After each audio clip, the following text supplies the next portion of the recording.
Olá, eu sou o professor Vitor Ignatius Nogueira e eu estou aqui para a gente conversar um pouco sobre o nosso material. O objetivo desse material é a gente tentar entender um pouquinho as principais correntes filosóficas e como que foi evoluindo o pensamento filosófico desde o seu surgimento lá na Grécia Antiga até os dias de hoje. Para fazer isso, esse material se divide em 3 unidades. Na unidade 1, a gente vai discutir um pouco o que é a filosofia, suas origens, da filosofia ocidental na Grécia Antiga, e depois vamos falar um pouco sobre a filosofia grega. Falando sobre a filosofia grega, a gente vai dividi-la em 2 momentos. O momento anterior a Sócrates, que a gente vai chamar de pré-socrático, e o período a partir de Sócrates. Nesse período pré-socrático, a principal dúvida e questão levantada pelas investigações filosóficas era a substância que compõe o mundo, ou seja, do que o mundo é feito. 3 escolas vão se destacar nesse período. A escola jônica, que vai ter na cidade de Mileto o seu maior esplendor, e é da escola jônica que sai aquele que é considerado o pai da filosofia ocidental, Tales de Mileto. Depois nós vamos falar um pouco sobre os pitagóricos, que julgavam que o mundo todo era feito a partir dos números, e por fim a gente termina com a escola eleata. Em seguida, vamos entrar no período socrático e para isso a gente tem que entender algumas das transformações que acontecem na Grécia Antiga. Em primeiro lugar, no período pré-socrático, nós temos que enfatizar as 3 principais correntes filosóficas do período. A escola jônica, que tem seu berço na cidade de Mileto, onde viveu Tales, considerado por muitos o pai da filosofia ocidental. Em seguida, os pitagóricos, que julgavam que tudo era feito a partir dos números. E, por fim, a escola eleata, também chamada de eleática, porque tinha sua base na cidade de Eleia. Em seguida, entramos no período socrático propriamente dito. Para poder entender um pouco sobre o período socrático, é necessário que a gente faça algumas observações sobre as transformações ocorridas na Grécia naquele momento. Em primeiro lugar, faz-se necessário ressaltar que as cidades de Mileto, Eleia e outras, onde surgiu a filosofia ocidental, não faziam parte da Grécia continental, e sim colônias gregas espalhadas pela Europa. Essas colônias gregas foram o berço da filosofia. Por outro lado, no período socrático, a gente passa a ter a Grécia continental como o epicentro da filosofia ocidental. Nela, a cidade de Atenas irá se destacar. As principais reformas ocorridas em Atenas fazem com que lá possa resplandecer esse grande movimento filosófico que terá início com Sócrates. A democracia ateniense será fruto da meditação dos filósofos de então. Com Sócrates, temos uma grande revolução na filosofia. A partir de agora, não é mais a substância que compõe o mundo o que passa a ser o ponto focal das investigações filosóficas, e sim o homem, a vida virtuosa e como o homem se relaciona com a realidade. Durante o período socrático, havia na Grécia Antiga uma escola de filósofos chamados de sofistas. Embora tenham adquirido um caráter pejorativo ao longo dos tempos, os sofistas talvez tenham sido os primeiros professores profissionais da história. Eles cobravam por seus ensinamentos, fato que acabou fazendo com que eles fossem bastante criticados por muitos de seus contemporâneos, e Sócrates era um desses. Bom, agora a gente entra na fase socrática específica. Com Sócrates, a filosofia sofre uma guinada essencial. Não passa mais a ser a substância que compõe o mundo o seu ponto principal. Sócrates, com a preocupação trazida para o homem, fazia com que a filosofia se aproximasse mais da filosofia moderna. Como Sócrates praticava sua filosofia de uma maneira completamente inovadora, pouco sabemos sobre ele. Sócrates nunca escreveu nada, era contra a escrita, preferia dialogar com as pessoas pelas ruas de Atenas. Seu método consistia em um diálogo, sempre apresentando perguntas, indagações aos seus interlocutores e, diante das respostas dele, tornava a fazer perguntas. Dessa maneira, Sócrates induzia os seus interlocutores a perceberem que, na verdade, eles não sabiam nada. Como diria Aristóteles mais tarde, a pergunta principal do pensamento socrático é o que é. E assim, com perguntas simples como o que é beleza, o que é coragem, o que é virtude, Sócrates desenvolveu sua filosofia. Sócrates ficou muito conhecido por uma frase que até hoje perdura pelo mundo moderno. Sei que nada sei. Diante dessa frase, Sócrates teria estabelecido uma relação de que nunca poderemos saber exatamente o que são as coisas. Dessa maneira, Sócrates buscava entender a essência de tudo e, na verdade, descobria que não sabia nada. Sócrates teve a sua revelação a partir do momento em que frequentou o oráculo de Apolo Delfos e leu essa mensagem, conhece-te a ti mesmo. Interpretou que, dessa maneira, ele deveria antes conhecer o que ele é na verdade, para só então poder tentar entender o que são as coisas. Sócrates foi, talvez, o grande revolucionário da história da filosofia antiga. Todavia, como eu disse, não deixou nenhuma obra escrita, e tudo o que sabemos sobre ele veio por meio de seus discípulos e das pessoas que conviveram com ele. O principal discípulo socrático foi Platão. Platão, como eu disse, foi o principal e mais brilhante discípulo de Sócrates. Ele sim deixou uma vasta obra. Escrevia em forma de diálogos, o que mostra uma clara influência de seu antigo mestre. E nesses diálogos, Sócrates costumava ser a personagem principal. Então, nos textos platônicos, é comum encontrarmos Sócrates como uma personagem discutindo com outros filósofos, que poderiam ser contemporâneos a ele ou não. Dessa forma, muito do que sabemos sobre o pensamento socrático veio por meio de suas ideias expressas nos diálogos platônicos. Todavia, é importante ressaltar que é muito difícil fazer a separação sobre o que são realmente as ideias de Sócrates, que Platão estava apenas transcrevendo nos seus diálogos, e o que são ideias efetivamente platônicas que ele coloca na boca da personagem Sócrates em seus diálogos. Esse problema, até hoje, é de difícil resolução e não encontramos uma solução completamente aceita para ele. A obra de Platão é até hoje bastante influente. Ela foi retomada na Idade Média, como veremos a seguir. Platão acreditava que as ideias são inatas ao ser humano, ou seja, estão na razão. Todavia, é muito difícil alcançar essas ideias e ver as coisas como elas realmente são. Para tentar explicar um pouco mais sobre sua teoria, ele criou uma alegoria chamada de O Mito da Caverna.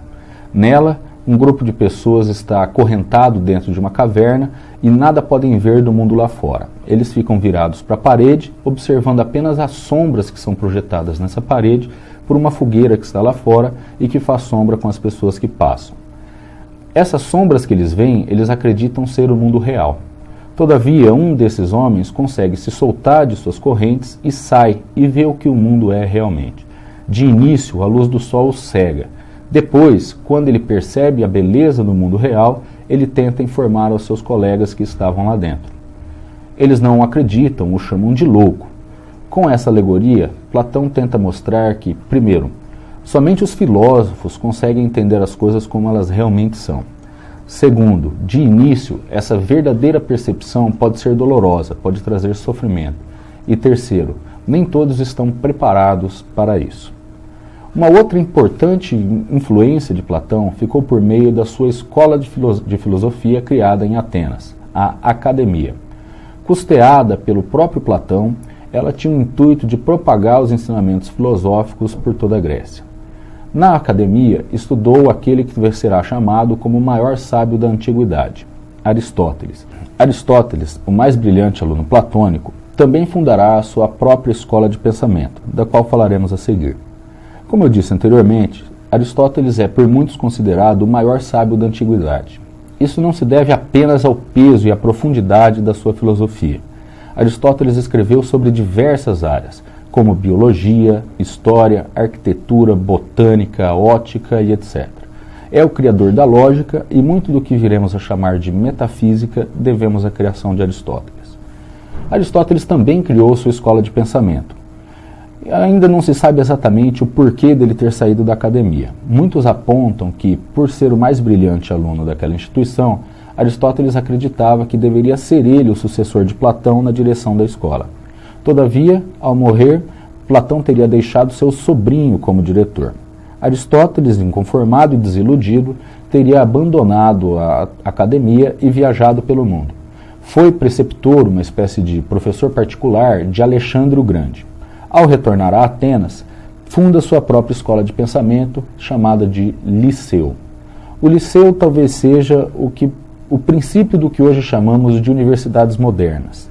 Muitos de seus discípulos saíam para pesquisar e coletar dados pelo mundo conhecido, e retornavam com esses dados para a análise dos estudiosos do Liceu.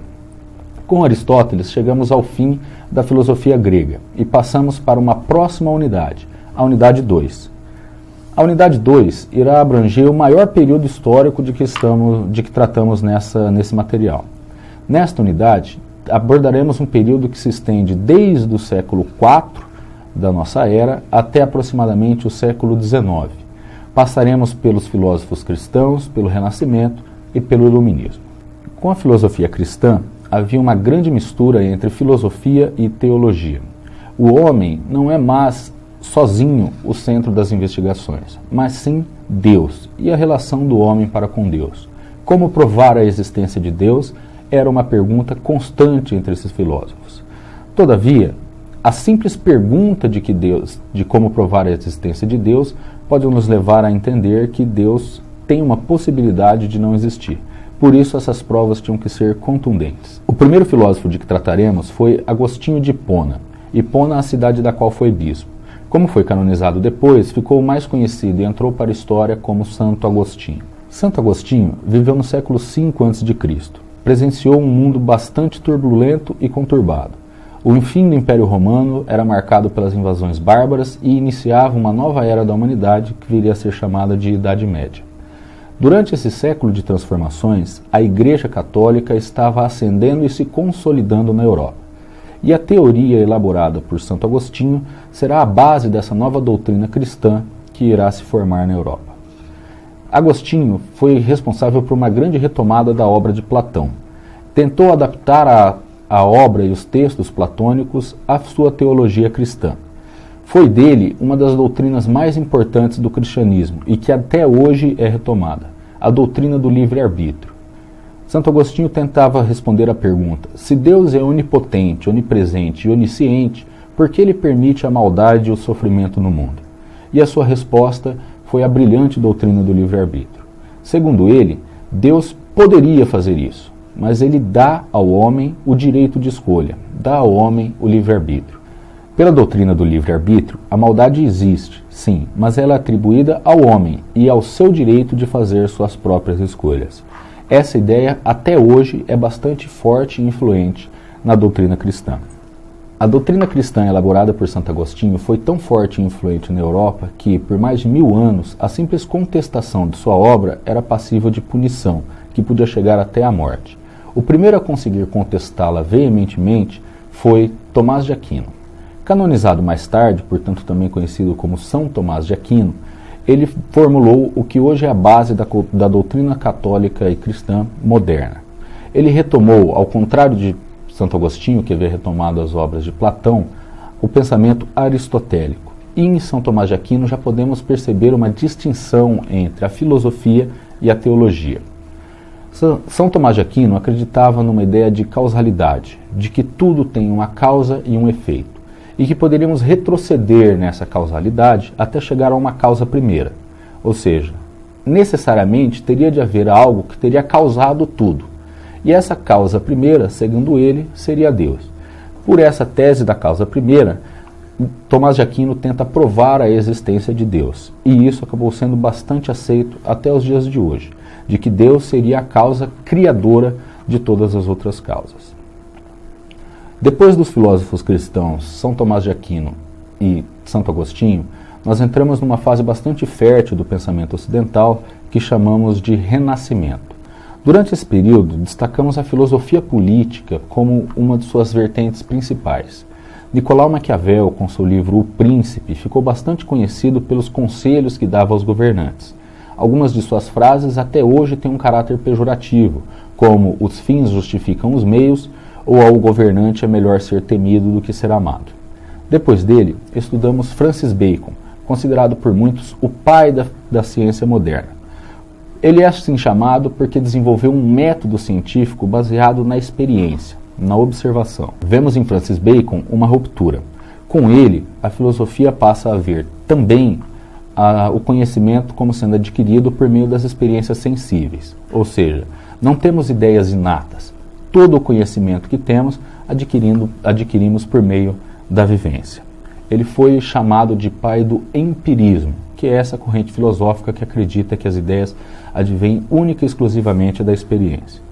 Por fim, estudamos Thomas Hobbes, um contundente filósofo político europeu. Para Thomas Hobbes, e uma de suas frases mais famosas expressa bem isso, o homem é o lobo do próprio homem, o homem é ganancioso e egoísta por natureza. Se não houver leis fortes que possam ser impostas garantindo a ordem, voltaríamos a uma barbárie e selvageria. Dessa maneira, Hobbes acreditava ser necessário fazer um contrato social com o Estado, com o soberano, que iria garantir a nossa segurança. Depois do Renascimento, entramos na fase iluminista, o século XVIII, o século das luzes. São vários os filósofos que estudaremos desse período. René Descartes, Baruch de Spinoza, John Locke, David Hume e Jean-Jacques Rousseau.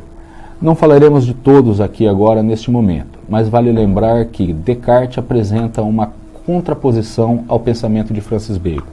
Para Descartes, os pensamentos e o conhecimento são, sim, originários e inatos do ser humano, ou seja, eles estão conosco. Essa distinção entre racionalismo de Descartes, ou ideias inatas, e o empirismo de John Locke vai marcar a filosofia do século XVIII. Entramos então na unidade 3, Filosofia e Contemporaneidade. Começamos a unidade estudando aquele que talvez tenha sido, depois de Sócrates, o grande revolucionário da filosofia, o alemão Immanuel Kant. Com Kant, temos a solução do problema entre inatismo ou racionalismo e a ideia empirista. Kant fala que, na verdade, o que precisamos é colocar a razão como o centro das atenções. Não é se a ideia é formada única e exclusivamente pelas experiências sensíveis ou se elas são inatas ao ser humano. Kant diz que é um misto dos dois. Portanto, ele refuta as duas correntes, mas adota também as duas correntes. Kant é responsável por o que ele mesmo chama de uma revolução copernicana na filosofia. Ao colocar a razão, o sol, a luz natural no centro das atenções, ele teria mudado completamente a maneira como se pensa. Depois de Kant, temos a complexa filosofia de Hegel. Hegel foi talvez o último grande filósofo a sistematizar, propor um sistema filosófico que tentasse compreender a totalidade do conhecimento, a totalidade do mundo. Hegel foi e é o grande responsável pela associação entre filosofia e história. Hegel acreditava que a razão é histórica. Isso teria sido uma descoberta dele e que todos os filósofos anteriores a ele haviam negligenciado. Por isso, a ideia hegeliana seria o ápice do pensamento filosófico ocidental. Depois de Hegel, entramos na revolucionária filosofia de Karl Marx. Adotando o método dialético que Hegel havia proposto antes, Marx transpõe isso para a sociedade. Dialética, para Marx, é a luta de classes. Opressores e oprimidos numa constante luta que levariam a um final inevitável, que para Marx seria o comunismo. Em 1848, ele publica aquele que talvez seja um dos mais importantes tratados políticos de todos os tempos, o Manifesto Comunista, que contribuiu para muitas das revoluções que viram depois. O mundo foi transformado em nome de Karl Marx e até hoje somos bastante influenciados por sua obra. Depois de Marx, passaremos ainda pela filosofia de Max Weber e Friedrich Nietzsche, para então chegar na filosofia do século XX. Entre os filósofos do século XX, destacaremos os franceses Jean-Paul Sartre e Simone de Beauvoir e a Escola de Frankfurt com 3 de seus expoentes. Dessa maneira, encerramos esse material, tentando trazer para vocês uma história da filosofia desde o seu surgimento lá na Grécia Antiga até os dias de hoje. Finalizamos ela estudando o alemão Jürgen Habermas, ainda vivo, considerado por muitos o maior filósofo da atualidade. Obrigado.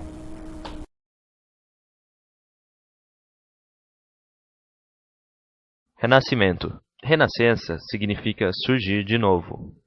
O movimento foi responsável pela inovação e o renascimento da arte. Essa ideia se tornou bastante popular na Europa, mais especificamente na Itália, onde foi associada à ressurreição de Roma. O Renascimento esteve forte durante os séculos XIV a XVI. O que caracterizou o Renascimento foi a forma em que os artistas passaram a criar as obras, agora com muito mais harmonia e beleza. Um grande exemplo disto é a obra Mona Lisa, de Leonardo da Vinci. É possível dividir o Renascimento em três grandes fases: Trecento, que representa o início da época; Quattrocento, que foi considerada a era dourada do movimento; e Cinquecento, época em que o Renascimento se transforma e se expande a outras partes da Europa. Os ideais que orientaram os artistas da época foram perfeição, harmonia, equilíbrio e graça. Um exemplo de obra do modelo clássico do Renascimento foi a pintura do teto da Capela Sistina por Michelangelo. Você gostou? Conheça outros movimentos artísticos por meio dos vídeos disponíveis no canal da Universo Brasil no YouTube. Até logo!